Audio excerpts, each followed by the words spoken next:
রাস আমাদেরকে সেই সময়টা নিয়ে যায় যখন আমরা হাডুডু কিতকিত খেলতাম, যখন আমরা টায়ার ঘোরাতাম, যখন আমরা গুলি খেলতাম।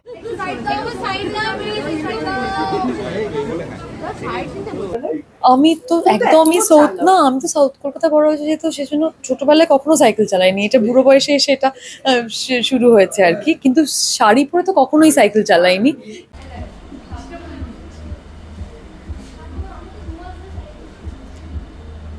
জানুয়ারি 2025 ফার্স্ট শট আমি দিয়েছিলাম রাশের জন্য, ঠিক আছে। আমি যে কোনো নাম্বারই দেবো না, কারণ নাম্বার না দেওয়ার বিরুদ্ধে তো ছবি বানাচ্ছি। নাম্বার দেবো কি করে? আমি তো নাম্বার না দেওয়ার বিরুদ্ধে ছবি বানাচ্ছি। নাম্বারিং হয় না, যে যার মতো করে সুন্দর, যে যার মতো করে ভালো। জানি নিশ্চয় তুমি আছো আমি আছি, তুমি আছো আমি আছি। নমস্কার, আমি শ্রী, আর টলিস্কোপে আপনাদের সবাইকে স্বাগত। আর এই মুহূর্তে আজকে আছি কিসের জন্য সেটা আপনাদেরকে জানাবো, আর জানি যে জানতে ইচ্ছা করছে, তাই তো। আজকে হয়ে গেল রাশের মিউজিক ভিডিও লঞ্চ। আর কারা কারা এই রাশে আছে, কে কি বলছে না বলছে, সব জানাবো আমি আপনাদেরকে। তাহলে চলুন আর অপেক্ষা না করে সরাসরি দেখে নিই আজকের এই ভিডিওটা। আর ভিডিওটা যদি ভালো লাগে থাকে তাহলে কি করবেন আপনারা জানেন নিশ্চয়ই, লাইক, শেয়ার অ্যান্ড সাবস্ক্রাইব করতে ভুলবেন না আমাদের চ্যানেলটি। এই রাশ কি, মানে এই রাশটার মাধ্যমে কি বোঝানো হচ্ছে যে সেই আমাদের হারিয়ে যাওয়া রাজযাত্রা কি সেই রকম রাশ কেন? ঝুলন সাজিয়েছে ছোটবেলায়, ঝুলন সাজিয়েছে বাড়িতে। হ্যাঁ, তো আমার মনে হয় যে আমি মনে আছে স্কুল থেকে ফিরে আসতাম তাড়াতাড়ি, যাতে এসে আমি ঝুলন সাজাতে পারি বাড়ির লোকের সঙ্গে। এরা কার্পেটের মধ্যে তোমার মাটি গোলা, মাটির জল, তার মধ্যে ছোট একটা গামছা ভিজিয়ে রাখা হতো। ওইটাকে নিয়ে এসে একটা তোমার শতরঞ্চি টাইপের কিছু জিনিস দিয়ে ওটাকে এরকম ভাবে দাঁড় করা পাহাড়, সেই পাহাড়ে আবার মিলিটারি দাঁড়িয়ে আছে। ওই পাহাড়ে মিলিটারি দাঁড়িয়ে, যেখান থেকে আবার নদী বয়ে যাচ্ছে, স্টোন চিপ দিয়ে দিয়ে দিয়ে দিয়ে তার মাঝখানে হচ্ছে সিম কাগজ নীল রঙের, ঠিক আছে। নদী বয়ে যাচ্ছে, নদী বয়ে গেল, তার পাশে এখানে ছোট ঘর, সেখানে আবার নাকি আমি থাকি, একটা ছোট্ট কুয়ো, সেখান থেকে জল পড়ে। So interesting. এই যে সব পুরোটা আমি এই জন্য বললাম যে এই যে পুরোটা হলো, ওইটা ভেবে তো আমার আনন্দ লাগছে, আমার ভালো লাগছে। আজকে আমি কাউকে সে জিজ্ঞেস করলে এই জেনারেশনকে হয়তো সে পাবজির কথা বলবে, কিন্তু আমি কথা বলছি এই যে আমার নিজের হাতে তৈরি করা, তাতে আমার কল্পনা শক্তির যে বিকাশ ঘটছে, তাতে আমার যে দূরদর্শিতা হচ্ছে, তাতে আমি যেভাবে একটা নির্মল আনন্দের সম্মুখীন হচ্ছি, তো এইটা তো একটা মিসিং। আমার মনে হয় দুর্ভাগ্য যারা এটা পাচ্ছে না। আমি আমার ভবিষ্যতে সন্ধ্যা হলে আমি তো অবশ্যই তাদেরকে এই জার্নিটার মধ্যে নিয়ে যাব। আমি চাইবো না সে কখনো অপ্রয়োজনীয়ভাবে, তাকে যদি মোবাইল দিতেও হয় নর্মাল কিপ্যাড একটা ফোন দেবো ফর সেফটি পারপাস, এটা দেবো না আমি তাকে, যাতে সে খেলাধুলো করে। রাস আমাদেরকে সেই সময়টা নিয়ে যায় যখন আমরা হাডুডু কিতকিত খেলতাম, যখন আমরা টায়ার ঘোরাতাম, যখন আমরা গুলি খেলতাম। আমার মনে হয় যেই মানুষ যাকে বেশি ভালোবাসে তাকে সবসময় সুন্দর লাগে। এটা এটা আমি দেখেছি এভাবে জাজ করে যে সেটা খুব বেরিয়ে আসে, সেই মানুষটাকে সবসময় সুন্দর লাগে। আমার মনে হয় সেটা তোমার হয়েছে। এই আজকে যে রাশের যে একটা মিউজিক ভিডিও লঞ্চ হলো, সেটা নিয়ে কি বলবে? মানে কি, মানে এই রাস যেটা, মানে অনেকটা মনে হচ্ছে সেই রাসযাত্রা ছোটবেলার, একদমই সেই রাসযাত্রা। রাধাকৃষ্ণ, বাঙালি আনা, বাঙালি পরিবার, বাঙালি প্রেম, বাঙালি গান, রবীন্দ্র জয়ন্তী সেলিব্রেশন, আচার চুরি করে খাওয়া, আম কুড়োনো, সাইকেল চালানো, মানে বাংলা সাইকেল চালানো শাড়ি পরে। আমি তো একদমই সাউথ না, আমি তো সাউথ কলকাতা বড় হয়েছে, যেহেতু সেজন্য ছোটবেলায় কখনো সাইকেল চালাইনি। এটা বুড়ো বয়সে এসে এটা শুরু হয়েছে আর কি। কিন্তু শাড়ি পরে তো কখনোই সাইকেল চালাইনি, যেটা আমি জানি গ্রাম বাংলায় হয়ে থাকে। তো সেই বাঙালিয়ানার ফ্লেভারগুলো পুরোপুরি আছে, এবং আমার মনে হয় বাঙালি দর্শক, ইনফ্যাক্ট অবাঙালিরাও যারা কলকাতায় বড় হয়েছে না, তারা এই ফ্লেভারটা বুঝতে পারবে। পুরো করি না, আমি পুরো বড় হইনি আমার মনে হয়। মানে আমি আশেপাশে এমনভাবে স্টুডেন্টদের সাথে থাকি, আমার পাড়ায় যেভাবে থাকি, আমি সত্যি খুব একটা বড় হইনি। মানে আমি খুব একটা মিস করি না। আমি এখনো দুর্গাপুজোয় পাড়ায় বসে থাকি, কি করবো, বাজি ফাটাই, যা যা মানে যা যা ছোটবেলায় করতাম কিচ্ছু বাদ দিই না। তো আমি করে মিস করি। তো রাস মূল দর্শকদের কি বলবে সেটা? আমরা সত্যি প্রত্যেকটা ছবিই বলি যে ভীষণ খেটে ছবিটা করেছি, কিন্তু সত্যি এটা আমরা ওয়ার্কশপ করেছি। আমরা মানে সবাই না খুব শুধু অভিনয়টা করেছি এরম নয়, মানে আচ্ছা এটা কোথায় হবে, এটা করলে কিরম ভাবে হবে, এটা করলে এটা ভালো হবে, সবাই সবার কিছু শেয়ার করা বা ইনপুটস দেওয়া এইভাবে করেছি। তো তাতে মনে হয় যে কমিউনিটি বিল্ডিংয়েরও একটা কাজ হয়েছে, তো সেটা মানুষজন দেখতে পারবে পর্দায় যখন আসবে। সো এটাই বলবো, বাঙালিদের মতন করে আগে যেরকমভাবে বাঙালিরা হলে আসতে, হলে এসে ছবিটা দেখবে। লাস্ট একটা প্রশ্ন, যে কাজ করার অভিজ্ঞতাটা কিরকম ছিল এখানে? কারণ এখানে বিক্রম দা আছে, যেটা আছে, ওরা ভীষণই, যদিও এত ভেটারান, এত এক্সপিরিয়েন্স, কারণ ওরা এত বছর টেলিভিশন করে এসছে।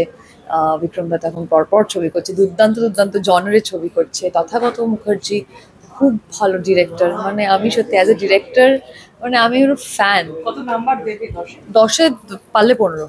Wow. সত্যি আমি এত আনন্দ পেয়েছি, আমার যদি সুযোগ ঘটে তাহলে আমি মানে এরপরে 10টা ছবি তথাদার ছবি। কতটা এক্সাইটেড, কি বলবে?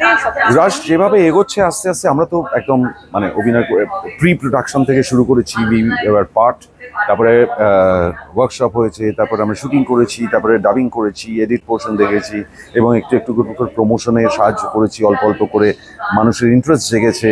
অ্যান্ড ফাইনালি আজকে মিউজিক ভিডিও লঞ্চ হচ্ছে, আমাদের প্রথম ভিডিও লঞ্চ হচ্ছে গানের। সো এই রাশটি মানে সেই রাশ যে হারিয়ে যাওয়া রাশ বলতে আমরা যেটা রাজযাত্রা বুঝতে পারছি এরকম রাশ, নাকি কি এই রাশটার মাধ্যমে কি বোঝাতে চাই? আমার মনে হয় সেটা সিনেমা দেখলে ভালো বলতে হবে, আমি বলে দিলে তো সিনেমার মজাটাই থাকবে না। বাট ইয়েস, রাশকে কেন্দ্র করেই এই সিনেমাটা। আর এই কাজ করার অভিজ্ঞতা কিরকম ছিল? ভীষণ মিষ্টি, কারণ আমরা সত্যিই একটা যৌথ পরিবারের মতন কাজ করি, বিশাল অনসেম্বল কাস্ট তোমরা জানো, এবং ভীষণ আত্মীয়তা তৈরি হয়েছে। অনেকে নতুন ছিল, তাদের সঙ্গে আলাপ হয়েছে, অনেক পুরনো বন্ধুরা ছিল যাদের সঙ্গে আমরা প্রচুর আড্ডা মেরেছি, খাওয়া দাওয়া করেছি একসঙ্গে বসে, ইট ওয়াজ ফান। আর এই ধারাবাহিকের সাথে সাথে ছবির কাজ কতটা ব্যালেন্সিং করে এখনো তুমি করতে পারছো, সেটা যদি একটুখানি যারা নতুন রাশ জানুয়ারি ফার্স্ট শটটা আমি দিয়েছিলাম, 1 জানুয়ারি 2025 ফার্স্ট শট আমি দিয়েছিলাম রাশের জন্য, ঠিক আছে। এবং রাশের শুটিং করে তারপরে কিন্তু রাত্রে ট্রেন ধরে আমি পুরী চলে গেছিলাম আমার সিরিয়ালে শুটিং করতে। আবার ফিরে এসে যেনকে মানে স্ট্রেট অ্যাওয়ে হাওড়া স্টেশন থেকে আবার আমি রাশের ফ্লোরে গেছিলাম রাশের শুটিং করতে। So it was fun actually. এবং এই দুটো কাজই, একটা হচ্ছে রাশ আর একটা যে সিরিয়ালটা আমরা চলছি চিরসখা, দুটোই ভীষণ মিষ্টি কাজ। দাদা সবসময় কি এরকম করে সবাইকে কি মানিয়ে নিয়ে গুছিয়ে নিয়ে কি এই ছবিটা করা হয়েছে, নাকি একদম বন্ধু? সব ছবি আমি এভাবেই বানাই। তুমি যদি বাকি অভিনেতাদের পারিয়ার সময় জিজ্ঞাসা করো, তারাও এটাই বলবে। কারণ সিনেমা একটা কোলাবোরেটিভ আর্ট, এখানে যদি সবাই সেম এনার্জিতে না থাকে কখনোই আর্টটা ডেলিভার করা সম্ভব না। কারণ আমাকে সবার উপর ডিপেন্ড করতে হয়, আমার অভিনেতারা আমার টুল, আমার ডিওপি আমার টুল, আমার মিউজিক ডিরেক্টর আমার টুল। তারা যদি খুশি না হয় কখনো তারা খুশির মানে তার আর্টটাকে প্রপারলি ডেলিভার করতে পারবে না। আর্টিস্টদেরকে জিজ্ঞেস করা হচ্ছে যে অ্যাজ এ ডিরেক্টর তথাগতটা কেমন, সবাই যে যার মতন বলেছে, তুমি নিজেকে কত নাম্বার দেবে? আমি যে কোনো নাম্বারই দেবো না, কারণ নাম্বার না দেওয়ার বিরুদ্ধে তো ছবি বানাচ্ছি। নাম্বার দেবো কি করে? আমি তো নাম্বার না দেওয়ার বিরুদ্ধে ছবি বানাচ্ছি। নাম্বারিং হয় না, যে যার মতো করে সুন্দর, যে যার মতো করে ভালো। এই রাশটা কি কোনো জায়গাতে সেই ছোটবেলায় হারিয়ে যাওয়া রাজযাত্রা বা কিছু সেই রকম? হ্যাঁ, রাস একদম রাস উৎসব। এই রাশের মানে কি নিয়ে বোঝাতে চেয়েছো, মানে সোশ্যাল মেসেজ কিছু ভাবে? সোশ্যাল মেসেজটা এটাই যে তোমায় কেউ হতে হবে না, তুমি তোমার মতো করে সুন্দর সাধারণ থাকো, নিজে আগ্রাসী হয়ে যেও না, নিজের বাড়ি গাড়ি ক্ষমতা এসবের পেছনে আগ্রাসী হয়ে যেও না।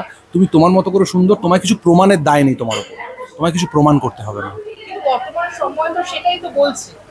সময় যা ইচ্ছে বলুক না কেন, আমি বলছি যে তোমাকে বর্তমান সময় তো এটা বলছে কারোর মেন্টাল হেলথ ঠিক নেই, বর্তমান সময় তো এটা বলছে কেউ ভালো নেই, সুইসাইডের পরিমাণ বেড়েছে। সুতরাং বর্তমান সময় কি বলছে সেটা বড় কথা নয়, আমরা শিল্পী হিসেবে এই সময়টাকে কি দেখবো এবং এই সময়ের কাছে কি দাবি রাখবো যে কি হওয়া উচিত, এবং আমি সেটা আমার শিল্প দিয়েই বলবো। আমি তো ডেকে তোমাকে বলবো না তোমার এটা করা উচিত, তাই না? আমি নিজের কাঁধে নিজে হাত রেখে বলবো যে আমার এটা করা উচিত, কিন্তু তোমাকে যদি কিছু বলার থাকে আমি আমার সিনেমা দিয়েই বলবো। এই যে কাজটা অভিজ্ঞতা কিরকম ছিল? কারণ এখানে বিক্রম দা আছে, দারুণ অভিজ্ঞতা ছিল, এতগুলো অভিনেতা নিয়ে উৎসব হই করে ছবি করেছে, প্রত্যেকে খুব খুব ফ্রেন্ডলি ওয়েতে একটা ভয়ঙ্কর কোঅপারেশনের মধ্যে দিয়ে ছবিটা হয়েছে, নাহলে ছবিটা হতেই পারতো না। কতটা আশাবাদী মানুষ উৎসব ফেরত পাবেন, এই নিয়ে কোনো সন্দেহ নেই। মানুষ এই সিনেমা দেখতে গিয়ে কাঁদবেন, কিন্তু দুঃখের দৃশ্য না, আনন্দের দৃশ্যে। কারণ এই ছবিটা জীবনবোধের ছবি।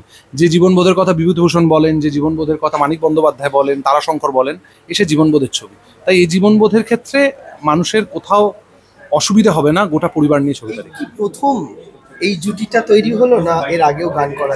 না, এটা প্রথম। ছবিতে একদমই প্রথম। ছবিতে তো একদমই প্রথম। সেই হিসেবে এটা নতুন ব্র্যান্ড।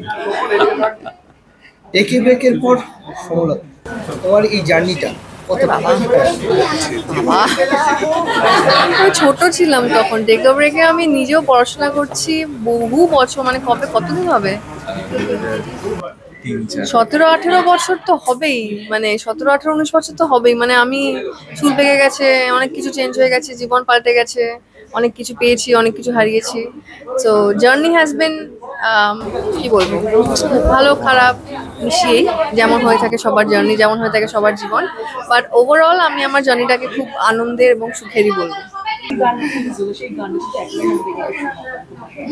আবার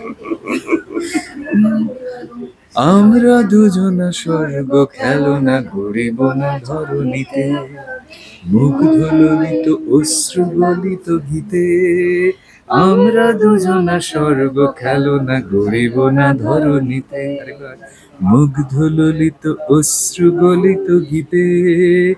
আমরা দুজনা স্বর্গ খেলনা গড়িব না ধরণীতে, পঞ্চস্বরের বেদনা মাধুরী দিয়ে বাসর রাত্রি রচিব না মোরা প্রিয়ে। ভাগ্যের পায়ে দুর্বল প্রাণী ভিক্ষা না যেন যাচ্ছি, কিছু নাই ভয় জানি নিশ্চয়, তুমি আছো আমি আছি, তুমি আছো আমি আছি। আমাদের ভিডিও ভালো লাগলে লাইক এবং শেয়ার করুন, কমেন্ট সেকশনে গিয়ে জানান আপনাদের মতামত। কোথায় থেকে দেখছেন সেটাও আমাদের জানাবেন, তাহলে আমরা বুঝতে পারবো কত দূর আমরা পৌঁছতে পারলাম।